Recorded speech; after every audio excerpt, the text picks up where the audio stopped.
이제 이번 우리가 지금 계속적으로 하나님께서 주시는 안경이죠. 하나님께서 주시는 안경을 쓰고 세상을 보는 하늘 가치관으로 살아가기의 주제를 가지고 말씀을 나누고 있는데요. 오늘 그 이제 세 번째 시간입니다. 우리 마음의 중심이 누구에 의해서 다스려지는가는 굉장히 중요하죠. 우리의 생각, 여러 일들이 많이 일어나는 상황 속에서 나의 생각을 또 나의 마음을 어떻게 무엇이 중심을 잡고 있는가라는 부분입니다. 제가 지난 여름에 이제 안식월로 이제 영국을 갔다가 이 부두에서 이제 배를 놓치는 바람에 우리 가족들과 함께 하는 수 없이 시간도 늦고 숙소도 못 잡는 시간이라 노숙을 하룻밤 해야 했던 적이 있습니다.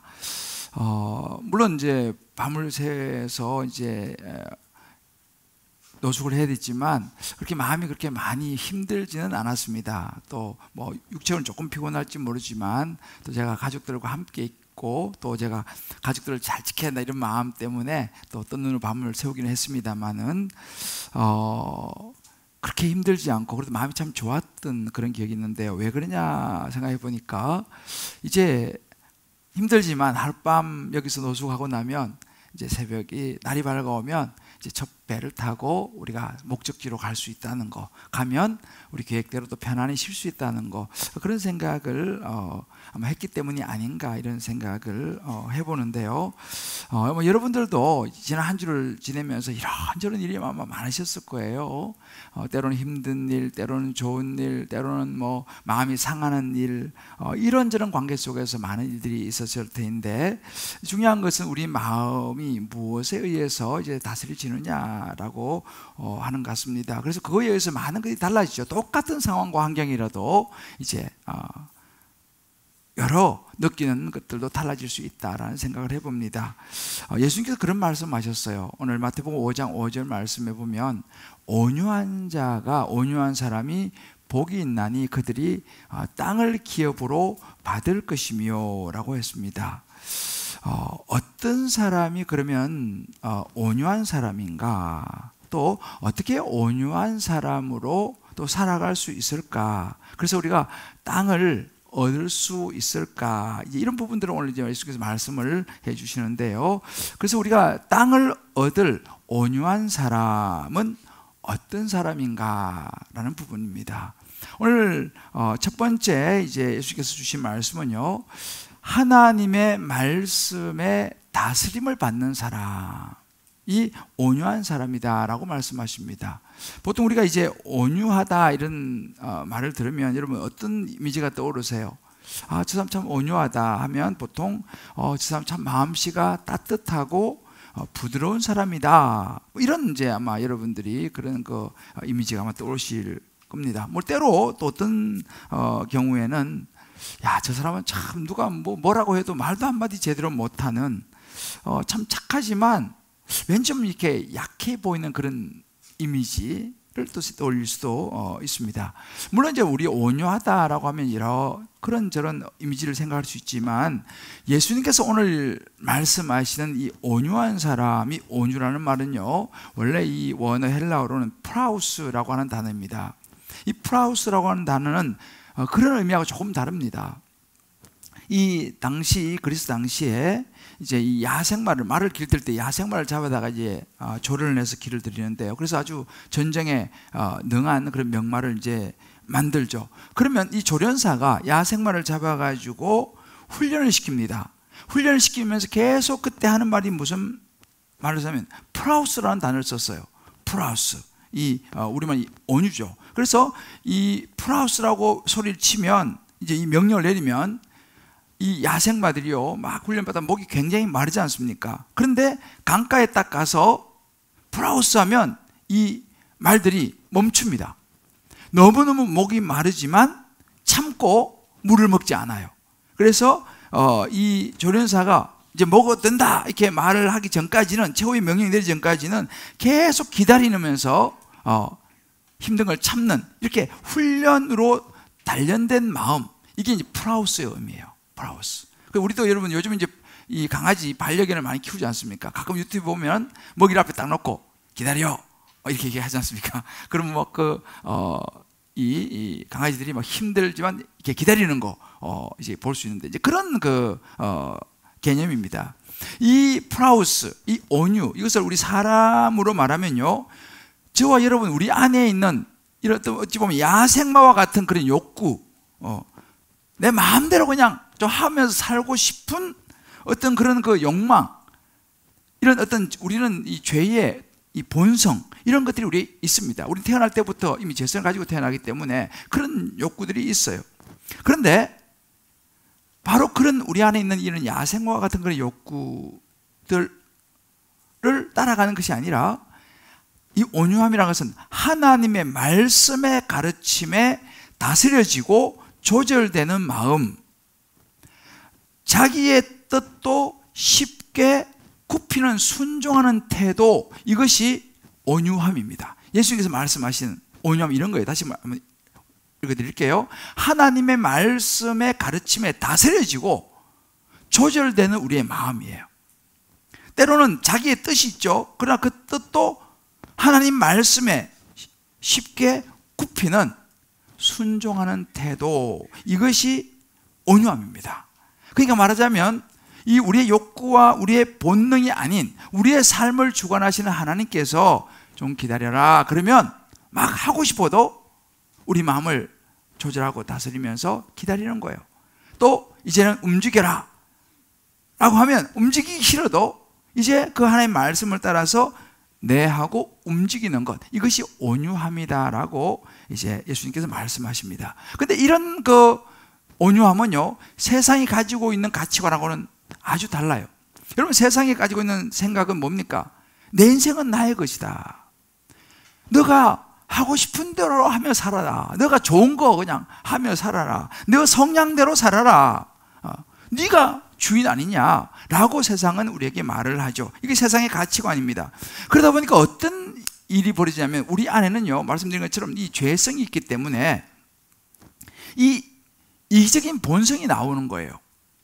그래서 우리 요즘 시대가 남자인데 나는 성향이 여자 같아. 그러면 그냥 여자처럼 살아라 라고 하는 이런 시대가 이게 세상의 가치관입니다.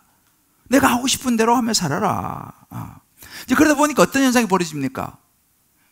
서로에 대한 존중보다는 내가 우선이 되니까 자꾸만 충돌이 일어나는 거예요. 관계에서도 마찬가지입니다. 관계가 서로가 상대방을 좀 배려하고 이렇게 생각해 주면서 살면은 서로가 이게 화합이 이루어지지만 나는 내 목소리를 내고 너는 네 목소리를 내고 이렇게 막 그냥 자기 중심으로 살아가다 보니까 가족 간에서도 부부 사이에서도 또 여러 친구 관계에서도 이제 불협화음이 또 직장에서도 이제 일어나는 것이죠. 그러니까 그런 불협화음이 일어나면 쉼이 없습니다. 마음이 불편한 것이죠.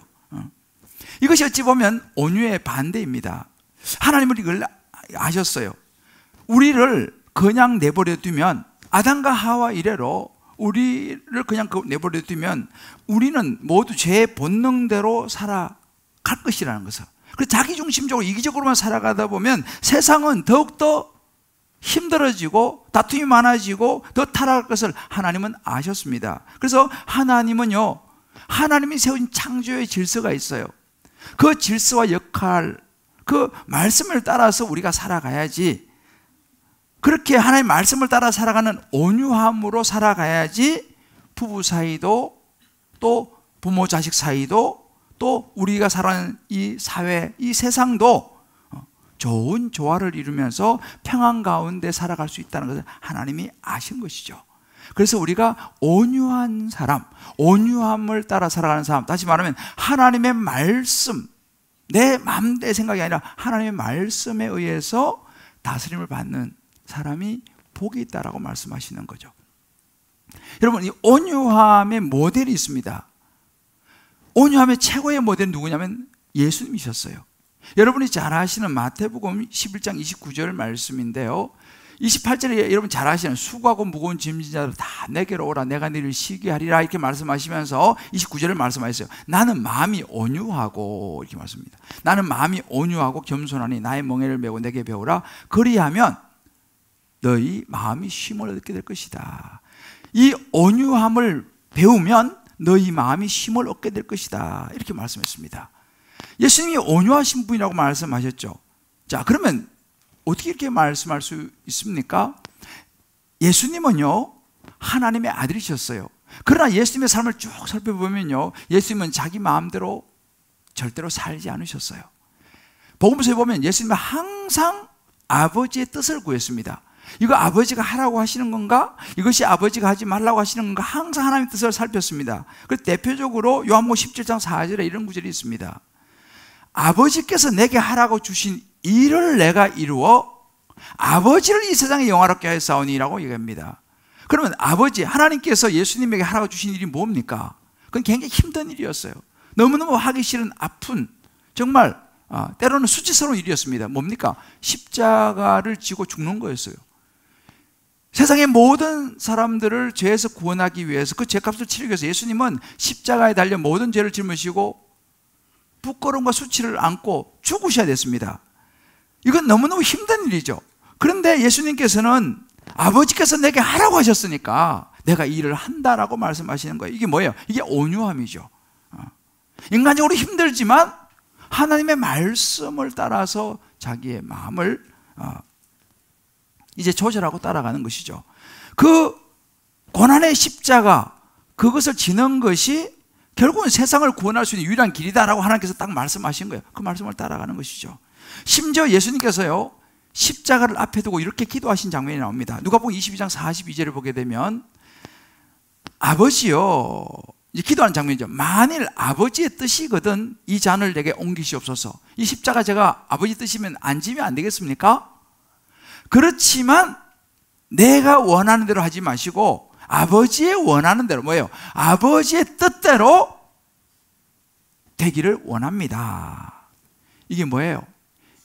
자신은 너무 이 십자가가 정말 너무 힘들고 또 인간의 몸을 입고 계셨으니까, 그렇지만 자기의 생각과 마음을 따라가지 않고 하나님께서 말씀하시는 그 말씀을 따라 전적으로 순종하는 거예요. 왜요? 세상을 구원하기 위한 하나님의 계획이셨죠. 이것이 온유입니다. 하나님의 말씀을 따라 자기 마음을 조절하는 것. 자, 그렇다면 저와 여러분에게서 구체적으로 우리가 말씀에 의해서 다스려져야 되는 온유의 영역은 어떤 영역이 있을까요? 우리의 삶의 모든 영역이 사실은 온유의 영역입니다.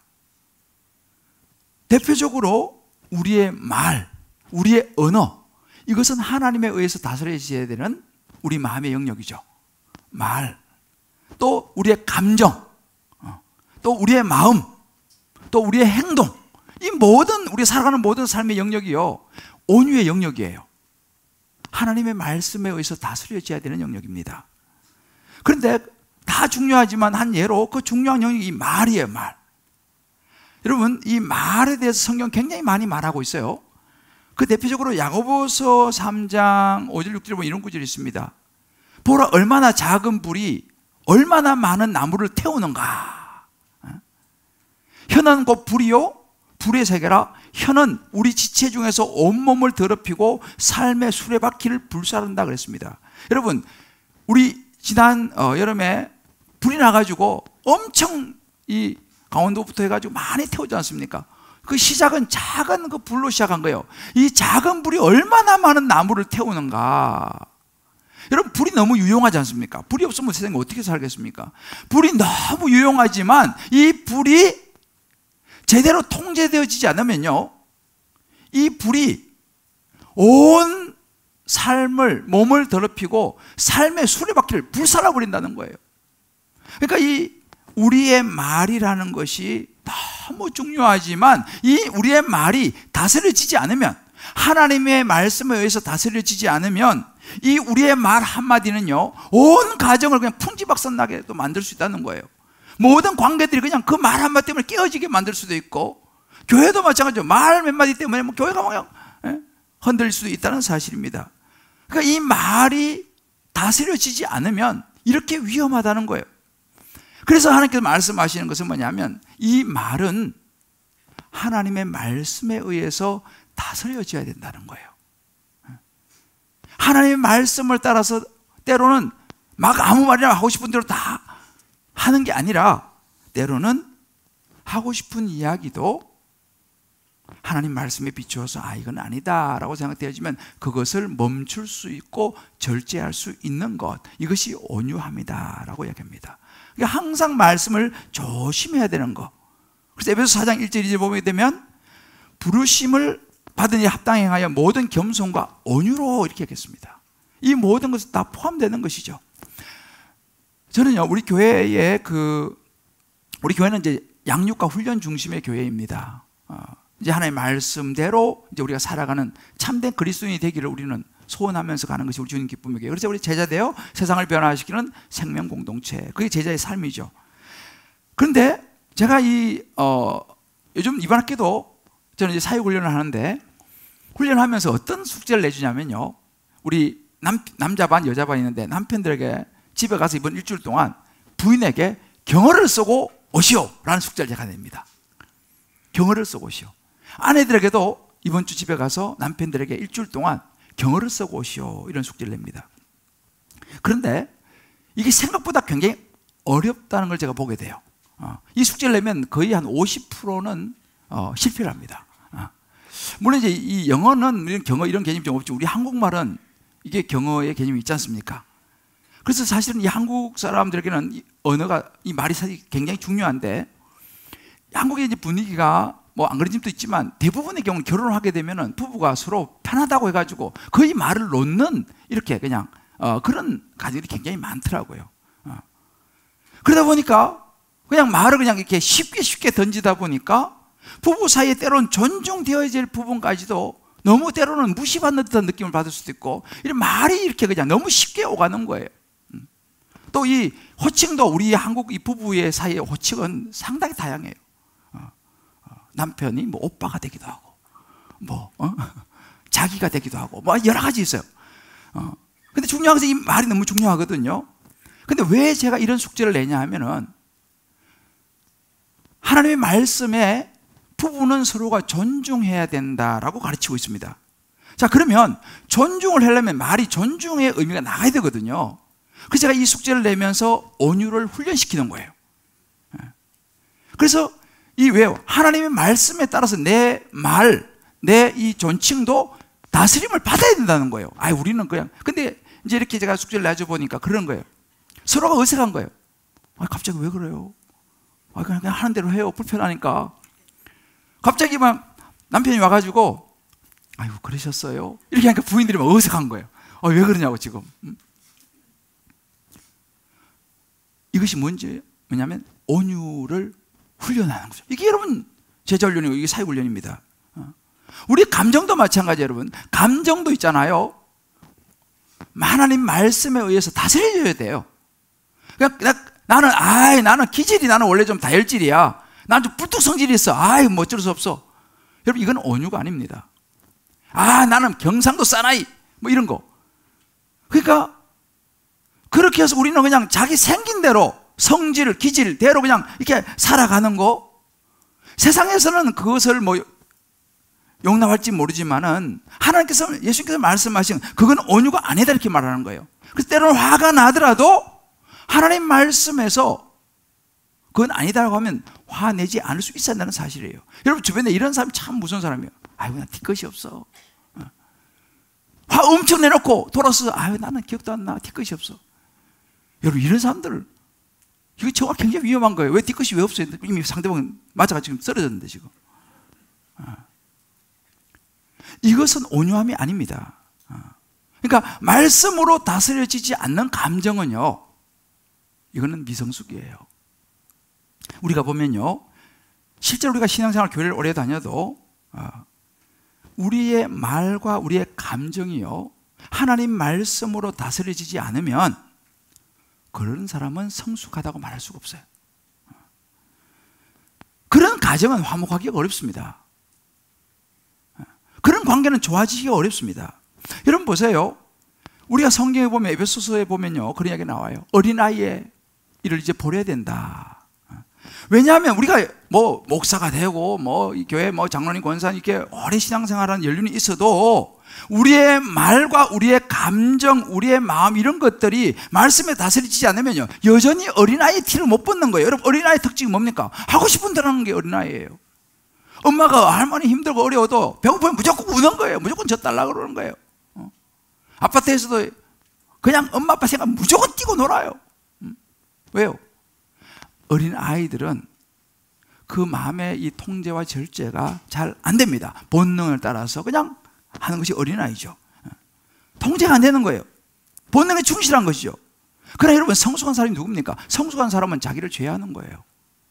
때로는 뛰고 싶어도 여기서 뛰면은 여러 가지 이웃이 곤란할 수 있다 이런 생각하면서 스스로 자제하는 거죠. 그러니까 말씀에 의해서 똑같이 우리 살아가면서 말씀에 의해서 조절되어지는 사람이 성숙한 사람이에요. 제가 아까 말씀드렸죠. 우리 교회는 제자훈련, 사역훈련 여러 양육들이 많이 있습니다. 그런데 여러분들 이것을 이 제자훈련, 사역훈련을 어떤 생각이 드세요? 그거 가지고 또 뭐 성경보하고 뭐 숙제하고 너무 힘들어 라는 그런 생각들이 많이 있으실지 모르겠습니다. 뭐 그런 부분이 있죠. 그런데 여러분 중요한 한 가지는 뭔지 아세요? 그런 훈련 속에 들어가서 하나님의 말씀으로 내 마음을, 내 감정을, 내 행동을, 내 말을 조절하는 훈련을 받는 거예요.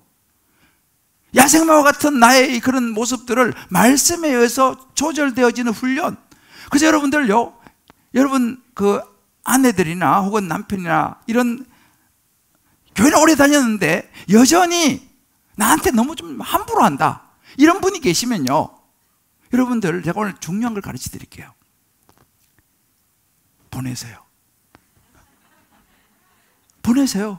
어디로요? 양육과 훈련 과정으로 보내세요. 왜? 거기 가면 조련사가 있어요. 그래서 그걸 온유로 훈련시키는 거예요. 제가 지난주에 우리 교회 이제 또 양육 중에 하나가 마드와이즈라고 하는 참 좋은 또 양육이 있어요. 그 이제 수료식에 제가 갔는데 한 분이 나와서 이제 간증할 때 이런 간증을 했어요. 잠깐 읽어드릴게요. 마드와이즈를 통해 나의 존재 가치를 알게 되었고 하나님의 크신 사랑과 우리 남편의 다름을 인정하는 것을 넘어 남편이 얼마나 소중한 존재인지 마땅히 존중받아야 하는 존재인지를 깨닫게 되었습니다. 서로 다른 환경에서 자란 우리 두 부부는 서로가 이해하지 못하는 부분이 많았고 특히 제가 남편을 못마땅해 했습니다. 존중해야 할 소중한 존재라는 것을 알게 되었고 머리가 아닌 가슴으로 느껴지면서 남편에 대한 원망도 못마땅함도 사라지면서 편안해졌습니다. 그동안 힘들었던 마음도 한결 부드러워졌습니다. 이런 이제 간증을 했어요. 그러면서 막 눈물을 좀 흘리더라고요. 지금까지는 남편을 볼 때마다 너무 못마땅하고 성이 안 차는 거예요. 그러니까 그냥 말도 그렇고 막 이게 제대로 안 나간 거죠. 그런데 와서 말씀을 통해서 양육을 받으니까 이제 말씀이 자기 마음을 다스리기 시작한 거예요. 이게 온유한 거예요. 이게 온유해지기 시작한 거죠. 그러니까 자기가 온유해지기 시작하니까 내가 남편한테 그동안 너무 함부로 했구나. 내가 남편한테 너무 무시하고 못마땅하게 생각하고 말도 그냥 함부로 하고 그랬구나. 이거를 깨닫는 거예요. 그러면서 막 눈물을 흘리면서 그런 거예요. 자기 남편이 잘해야겠다는 거예요. 바로 이것이 온유함입니다. 여러분들 진짜 이건 농담 같지만요, 부인이 여러분한테 말 함부로 하는 사람들 반드시 체자훈련 보내셔야 돼. 반드시 양육을 보내셔야 됩니다. 왜요? 그곳에 가면 온유함을 훈련시킨다니까요. 너무너무 중요해요.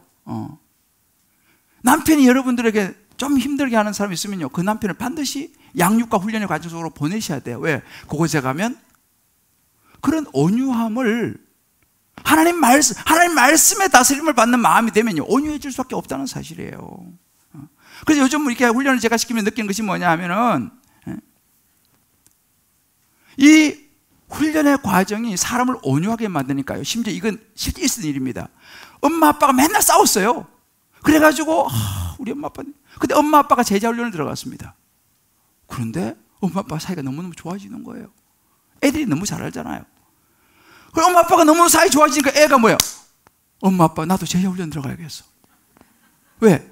제자훈련 가면 다 저렇게 되는 거야? 애가 너무 좋으니까 자기가 제자훈련 받았겠다는 거예요. 여러분 너무너무 중요한 이야기입니다. 엄마 아빠가 말씀의 다스림을 받으면요, 애들이 그걸 보면서 자기도 그런 마음이 생기는 거예요. 그런데 그냥 부인이 교회만 갔다 오면 더 싸나워져. 기도 2시간 하고 오면 더 말이 세죠.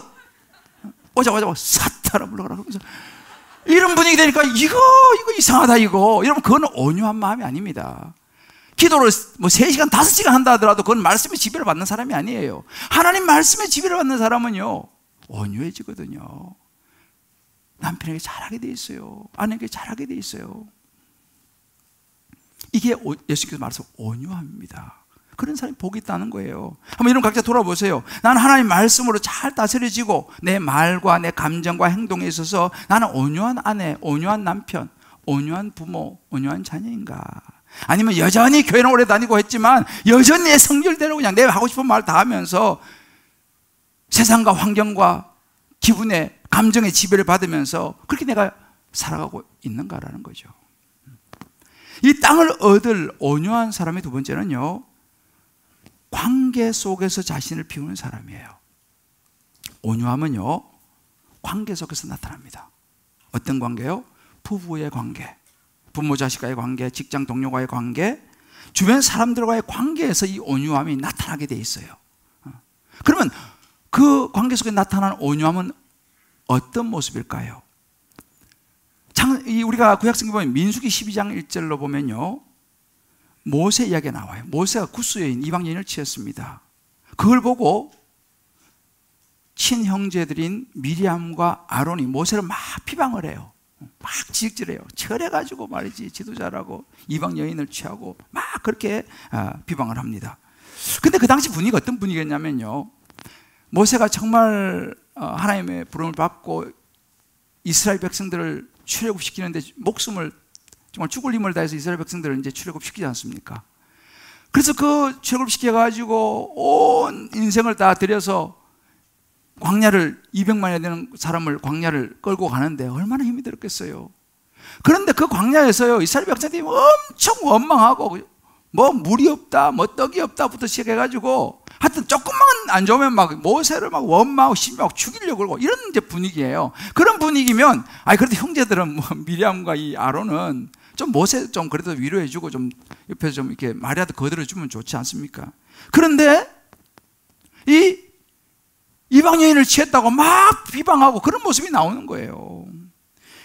여러분들 잘 보세요. 멀리 있는 사람으로부터 비방을 받고 막 그렇게 하면 그냥 그러려니 하는데, 진짜 가까이 있는 사람이 있잖아요. 막 그냥 좀 위로도 안 해주고 막 비방하고 이러면요, 진짜 우리 힘들거든요. 지금 모세가 그런 상황이에요. 그럼 모세가 그래요. 아니, 형제들이 이럴 수 있냐고. 딴 사람들 그러는데 당신들은 그러면 되지. 라고 막 화를 낼 수 있지 않습니까? 그죠? 근데 3절을 보면요, 특이한 게 이렇게 나와요. 이 사람 모세는 온유함이 지면 모든 사람, 세상의 모든 사람보다 더하더라. 모세의 온유함이 나와요. 도대체 모세가 어떻게 했길래 이 온유함이라고 할까요? 여기서 모세의 온유함의 이 의미는요, 모세가 보여주는 온유함은 여러 가지로 해석될 수 있습니다만 그 중에 하나가 뭐냐면 입을 다물었다라는 의미가 있어요. 모세는요 그런 상황에서 입을 딱 다물었어요. 막 그냥 막 쏟아부을 수도 있잖아요. 막 화를 낼 수도 있잖아요.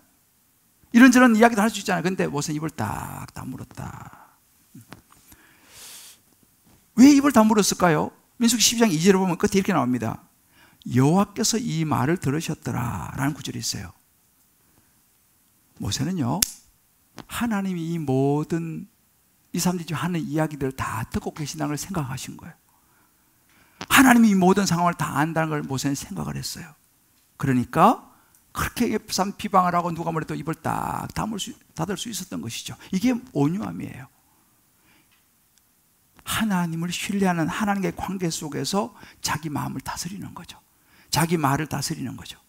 이게 온유함입니다. 모세가 이걸 한 거예요. 잠언 16장 32절에 보면 이런 구절이 있습니다. 노하기를 더디하는 자 용사보다 낫다고 그랬어요. 화를 내는 걸 조절할 수 있는 사람은요 용사보다 낫고, 자기 마음을 다스리는 사람은요 성을 빼앗는 것보다 낫다라고 이야기하는 거예요. 이게 바로 모세의 온유함이었어요. 이런 하나님과의 관계에서 하나님 말씀에 의하여 다스려짐을 받는, 그래서 그 마음을 하나님을 생각하면서 누가 뭐래도 마음을 비우고 다스리는 모습이죠. 하나님 뜻을 생각하며 자기 자신의 마음을 비우는 모습이죠. 이게 바로 모세가 보여준 온유의 모습이에요. 근데 참 모세의 온유함이 어디까지 갔냐면요, 전 참 이걸 보면서 놀랐는데요, 요즘 우리가 출애굽기 말씀을 보지 않습니까? 이 모세가 그렇게 목숨 걸고 이스라엘 백성들을 끌고 나와서 막 이렇게 가는데, 모세가 이제 한 40일 동안 시내산에 올라가서 하나님 말씀 받고 하는 그런 시간이 있었어요. 그 시간을 못 깨달아가지고 또 백성들이 막 원망하고 해가지고 금송아지를 만듭니다. 우상을 만들어요. 그 모세가 이제 내려와 보니까 기가 막힌 현상이 벌어졌죠. 하나님은요, 그런 이스라엘 백성들이 이 아론을 중심으로 해서 금송아지를 만들고 그걸 하나님이라고 절하고 막 별일을 다 하는 걸 보면서 기가 막힙니다. 하나님이 진노하셨어요. 모세가 그 상황 속에서 이 출기 32장 31절에 보면 뭐라고 말하냐면 이렇게 말합니다. 하나님 앞에 나아가서 슬프도소이다. 이 백성이 자기를 위하여 금신을 만들어 싸우니 큰 죄를 범하였나이다. 이렇게 하나님 앞에 이제 아뢰고 기도하는 장면이 나와요. 그런데요, 우리 같으면요, 저 같으면요, 아유, 죄를 져가지고 저거 정말, 아이고, 뭐 고소하다. 난 모르겠다. 뭐 여러분들이 죄를 져서 여러분 책임지라. 이렇게 말할 것 같잖아, 그죠? 근데 모세는요, 그렇게 하지 않고 32절에 보면 이렇게 말합니다. 그러나 하나님, 이제 그들의 죄를 사하시옵소서. 우리 백성들이 지금 죄를 지었습니다. 금송아지 우상을 만들고 큰 죄를 지었습니다만은 그들의 죄를 사하시옵소서. 그렇지 아니하시면 오면 원하건대 주께서 기록하신 책, 이 생명책에 내 이름을 지워버려서라도 우리 백성들을 용서해 주십시오. 죄를 사하십시오. 이렇게 기도하는 거예요. 여러분들 별로 안 놀라시는데 저는 이거 보면서요, 와, 이렇게 할 수 있을까? 자기를 그렇게 원망하고 심지어 죽이려고 하고 비방하고 이런 사람들이 죄를 져갖고 이제 어쩌면 고소하다 뭐 이제 뭐 여러분들이 뭐 자기들이 죄를 졌어요. 자기가 갚아야지 라는 마음이 들지 않겠습니까? 목숨을 걸고 백성들을 끌어냈는데 막 자기가 원망 이런 걸 보면 얼마나 배신감을 느끼겠어요, 그죠? 인간적으로 그러지 않겠습니까? 그런데 모세는요, 그런 백성을 향하여 자기 목숨을 걸고 자기는 지옥 가도 좋으니 하나님 이 백성을 용서해 주십시오. 이것이 모세의 온유였어요. 야, 저는 이거 보면서요, 야, 나는 이렇게 할 수 있을까요? 저는 자신이 없어요. 정말 이런 온유를 내가 가질 수 있을까? 이런 온유를 가질 수 있을까? 여러분, 스데반 집사를 알죠? 스데반 집사는요, 예수님 복음 전하다가 돌에 맞아서 죽은 사람입니다. 근데 스데반이요, 어느 정도였냐면요, 돌에 맞아 죽어가면서 사도행전 7장 6절에 보면 이렇게 말합니다. 주여, 이 죄를 그들에게 돌리지 마옵소서. 이 말을 하고 자니라. 이 말하고 이제 목숨이 끊어졌어요. 이게 온유예요. 이게 온유예요. 베드로서 2장 19절에 말하는 이런 말씀이 있습니다. 부당하게 고난을 받아도, 고난을요, 정당하게 받는 게 아니에요. 부당해요. 부당하게 고난을 받아도, 때로는 애매하게 받아도 참는 거예요. 어떻게 참습니까? 하나님을 생각함으로 슬픔을 참으면, 부당하게 고난받는 게 너무 슬프죠. 가슴이 아프죠. 상처가 되죠. 그러나 하나님을 생각함으로 참으면 아름답다고 그랬습니다. 무엇입니까? 이게 바로 온유예요. 하나님 생각하며 참는 거예요. 하나님 생각하면서 멈추는 거예요. 저는요, 우리 교회에서 이렇게 훈련하면서 때로는 그런 분들을 봐요. 정말 남편이 진짜, 정말 인간이 그러면 안 될 때가 있어요. 근데 그 남편을 다 받아내는 집사를 봤어요. 얼마나 힘이 들고 슬프겠어요. 근데 하나님 훈련을 받으면서 하나님 말씀이 들어가니까요, 하나님을 생각하면서 그거를 감당해내는 거예요. 그 남편을 받아주고 그 남편의 시중을 듣는 거예요. 저는 남자분도 그런 걸 봤습니다. 진짜 부인이 내가 볼 땐 그러면 안 돼. 그런데 그 부인을 받아내는 거예요. 어떻게 해요? 하나님 말씀이 있으니까 그 말씀을 생각하고 그 말씀을 붙들고 그 아내를 받아주는 거예요. 이게 여러분 온유함입니다. 그러면 이런 온유한 사람, 하나님 말씀에 다스림을 받고 못 참을 것도 하나님 말씀 생각하면서 참으면서 마음을 비우는 이런 사람에게 뭐가 있다면 하나님이 땅을 기업으로 주겠다 그랬어요. 땅을 받는다는 거예요. 땅. 어떤 땅입니까? 땅 그러니까 기업 번쩍 되지 않습니까? 땅. 자, 우리 베푸는 땅을 주신답니다. 이런 온유한 사람이 힘들잖아, 그죠? 이 온유가 쉽지 않아요, 여러분. 온유 불편해요. 그러나 하나님 말씀을 따라서 이렇게 다스림을 받고 내 마음을 조절하고 때로는 순종하는 이 사람에게 하나님은 땅을 기업으로 준다고 말씀하셨는데, 이 땅이 뭐냐면요, 이 예수님께서 말씀하신 이 땅은요, 물론 우리가 흔히 말하는 이런 땅, 뭐 부동산, 뭐 이런 거, 상속 이런 것도 포함되지만 그것보다는 심령이 가난한 자에게 주시는 천국의 의미가 있어요. 심령이 가난한 자는 복이 내 천국이 제일 심이라고 그랬지 않습니까? 그러니까 여기서 말씀한 이 땅이라는 것은요, 이 땅에 살면서 우리가 누리는 마음의 천국을 의미해요. 심령의 자유와 회복과 치유를 이 땅에 살면서 별의별 일이 다 만나는데 그 안에서 평안을 누리는 거예요. 이 마음의 천국, 이 땅에 살면서 마음에 누리는 천국을 땅을 라고 예수님이 표현하였습니다. 제가 한 우리 집사님의 나눔을 여러분에게 좀 소개해 드릴게요. 이제 이게 땅의 개념이 여기 있어요. 유명한 펀드 매니저의 말을 믿고 조금씩 투자를 하다가 수익률이 올라가고 여기저기서 바이오주가 대박을 치자 부동산을 처분하고 가지고 있던 현금을 거의 쏟아부었고 원하던 수익을 보면 우리 노후는 편안하게 보낼 거라 기대에 부풀어 있었습니다.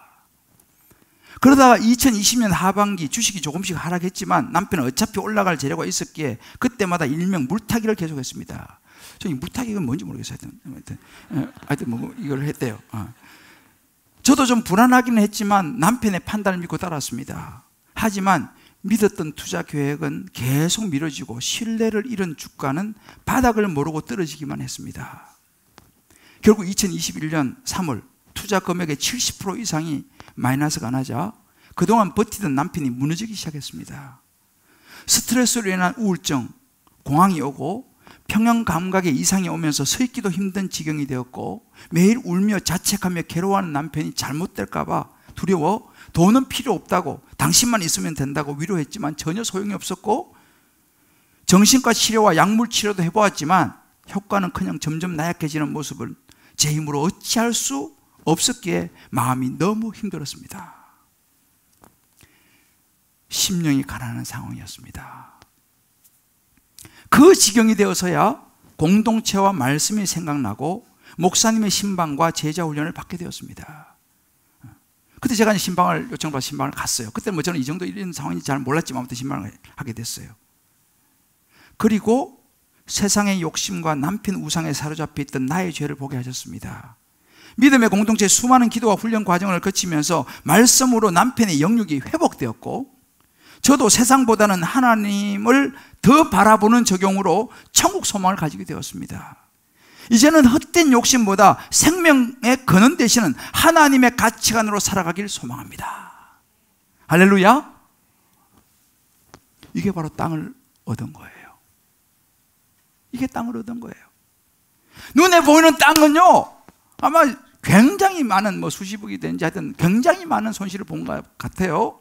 그런데 눈에 보이는 땅은 이렇게 눈에 보이는 돈, 명예, 뭐 권력 이런 건요 한순간에 사라질 수 있다는 사실입니다. 그러나 예수님께서 말씀하신 이 온유함, 하나님의 말씀에 의해서 다스려짐으로 말미암아 얻은 이 땅이요, 이 회복된 마음, 뭐 정신과 치료, 뭐 약물 치료, 뭐 별걸 다 해도 회복이 안 됩니다, 이거 가지고는. 그런데 하나님 말씀에 의해서 온유한 마음이 되기 시작하니까요 이것이 회복이 일어나더라는 거예요. 이 부부가 지금 얼마나 사이가 좋은지 몰라요. 할렐루야. 누구도 빼앗아서 갈 수 없는 땅, 이 땅, 이게 바로 온유한 자가 누리는 땅이에요. 이 땅이라는 개념은요 좀 더 나아가서요 우리가 얻게 될 영원한 천국, 베드로후서 3장 13절에 보게 되면 새 하늘과 새 땅을 바라보도다, 바로 이 영원한 세계 천국의 새 땅을 의미하기도 합니다. 우리가 주님 만나는 날 영원히 우리가 살게 될 그 천국, 거기서 하나님께 주실 그 땅을 우리가 기대하는 거예요. 그 땅을 받을 것이라 했으니까. 그러니까 우리가 이 땅에 살면서 온유하기 위해서 손해봐야 되죠. 때로는 정말 괌 지르고 싶어도 괌도 못 지르죠. 왜? 말씀의 다스림을 받아야 되니까. 때로는 하고 싶은 말도 제대로 못하고 억울하고 이런저런 많은 어려움이 있습니다. 어떻게 보면 이 세상에서의 땅을 포기한 사람일지도 몰라요. 그런 사람, 그런 온유함이 힘들지만 온유함을 경험하는 사람, 온유함을 감당해낸 사람은요, 하나님께서 영원한 천국의 땅을 주시겠다라고 말씀하셨습니다. 온유 때문에 당한 아픔과 슬픔과 손해는요, 천국에서 하나님께서 천국의 영원한 땅으로 다 보상하시겠다라고 약속하셨습니다. 사랑하는 성도 여러분, 우리의 마음이 하나님의 다스림을 받는 것이 너무너무 중요해요. 내 마음 중심에 무엇이 있느냐는 거예요. 내 마음이 세상에 의해서 다스려지면요, 세상의 가치관으로 의해서 다스려지면요, 우리는요 날마다 너무 힘들어요. 끝이 없어요. 만족이 없어요. 저는요, 저와 여러분 한 분 한 분이, 또 온라인으로 오시는 우리 모든 성도님들 모두가 하나님 말씀으로 다스려짐을 받아서 온유한 사람이 되어 영원한 하나님 주신 평안을 누리게 되시기를 주의 이름으로 축복합니다.